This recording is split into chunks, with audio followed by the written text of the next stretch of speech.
These tutorials are brought to you by our amazing Patreons, who are people just like you who are passionate about this very niche topic of dairy goats.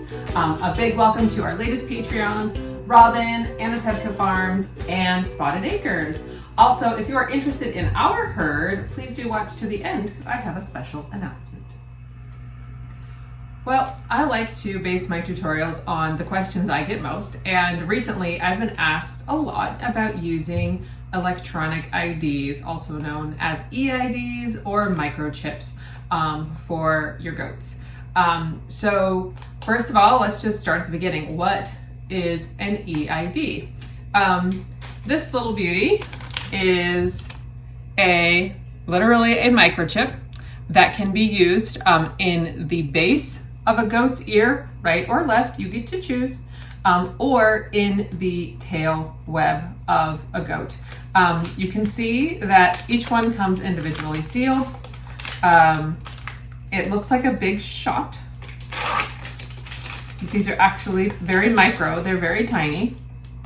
And then this beauty is used to just inject the microchip, which is inside right there, underneath the skin in the tail or in the ears. So you'll think like, oh, right, my dog is microchipped.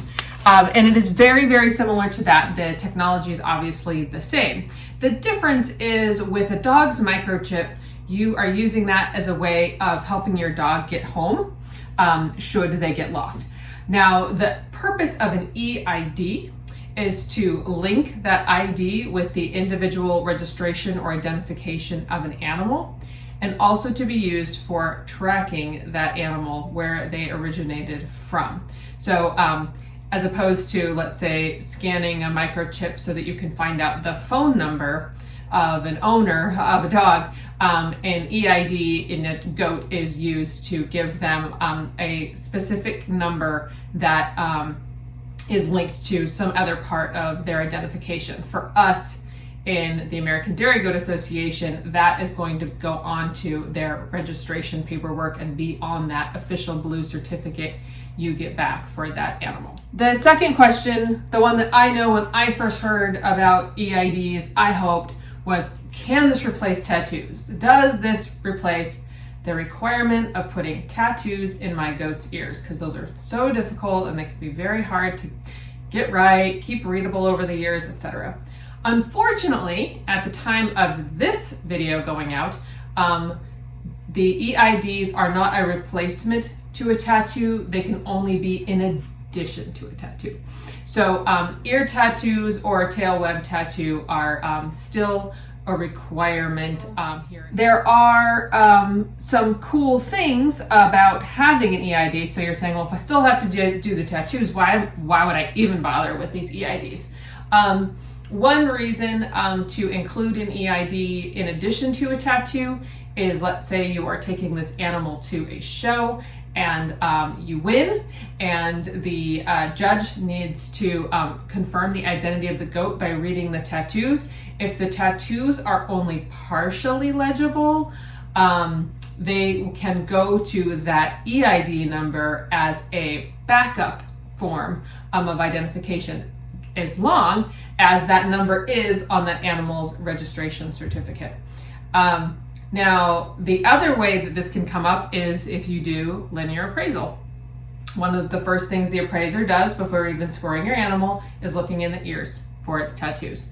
However, if it's partially legible, they can go to the EID as a secondary form of ID.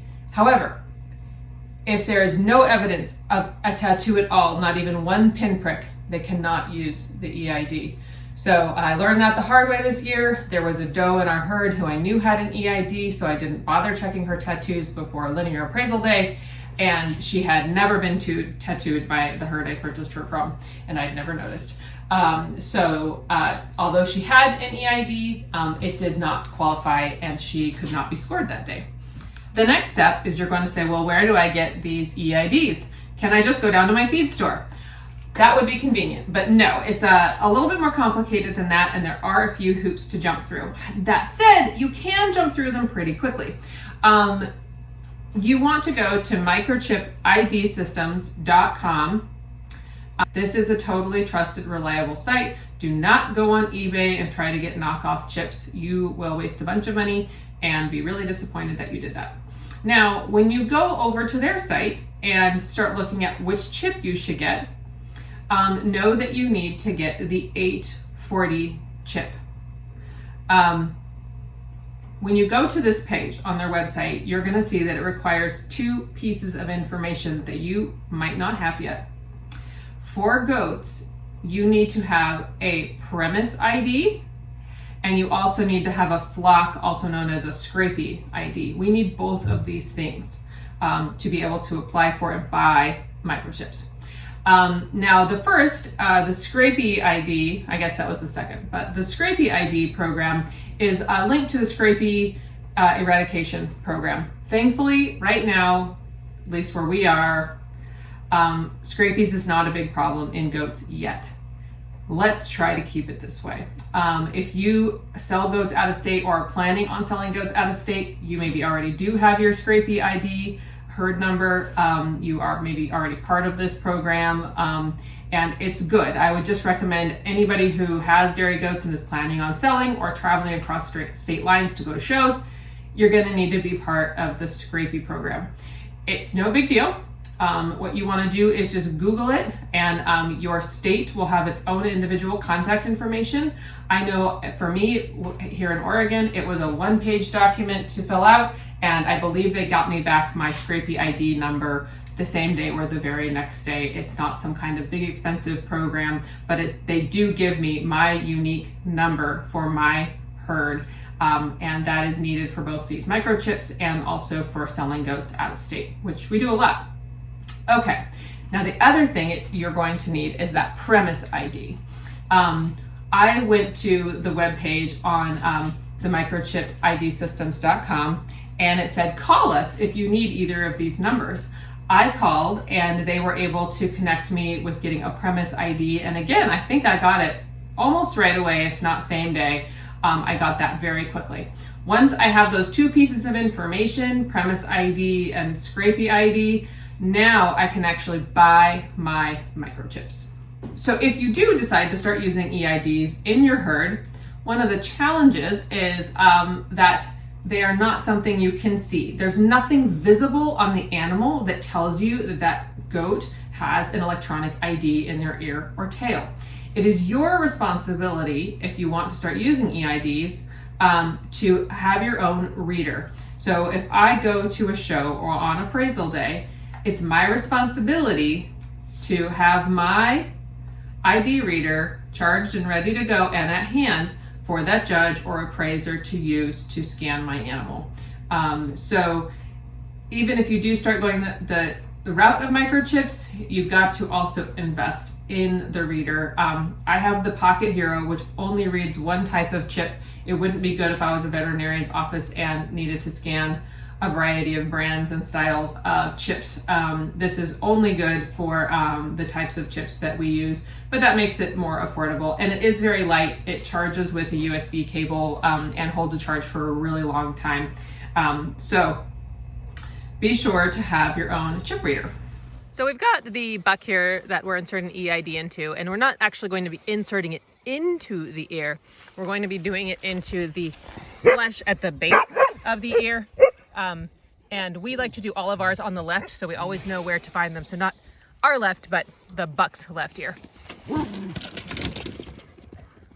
Sticking it into the flesh. He's handling it really well. And release. That was literally it. And now this little guy has a microchip. Good job, bud. Okay, so once we have our EID in, it doesn't count for anything unless it shows up here on the registration paperwork. So date of birth, tattoo right ear, left ear, and then if they have an EID, that will be listed right here. So the microchip we just inserted came in that little sealed packet with these handy dandy stickers. All these stickers are the same. They have this one unique ID number that was for the microchip we just inserted. So I'm gonna take one of these stickers and I'm gonna put it right there. Now, I can send in these papers to the ADGA with a small check, depending on what their fee is for updating papers right now, and have them add this microchip, and then they will mail me back the new registration with this microchip number listed as an EID. So that's a way of doing it when you are going to insert a EID into an already registered animal that you already have these papers back. I'm going to just make a note here. If you notice, I've got part of this blocked out. Those of you who follow me on some other social media pages know that someone took a screenshot of my papers from one of my other tutorials and then photoshopped it with some completely ridiculous goat information and put it on web pages trying to collect deposits from people to purchase a goat that didn't exist. And that was really upsetting. So anyway, I suggest if you're ever posting pictures of your papers that you block out as much information as possible. And frankly, at this point, don't post pictures of your papers online. It's sad that somebody has to ruin that for us, right? So now if the goat is not registered yet, I would just take these little stickers with me on over to my desk. I go log in to the NG software system linked from adga.org's website.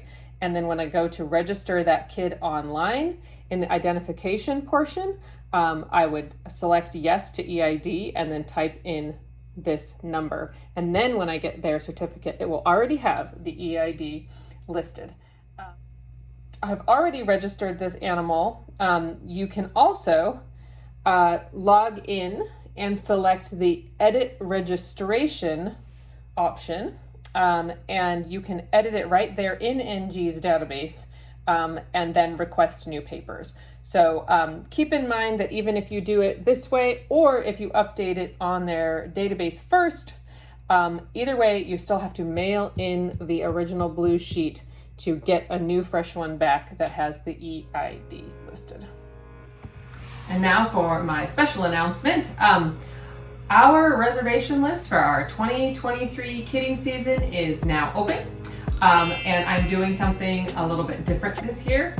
If you get on our reservation list by October 1st of 2022, I am automatically going to take $50 off the purchase price of any animal that you end up purchasing from us. Keep in mind, our reservation list is completely free. There is no commitment, but when a kid becomes available, I go in chronological order of who contacted me, and then I will say, I have this kid available, and if you say, yes, I want that animal, at that time you'll pay a deposit and then pay the balance when the goat is picked up.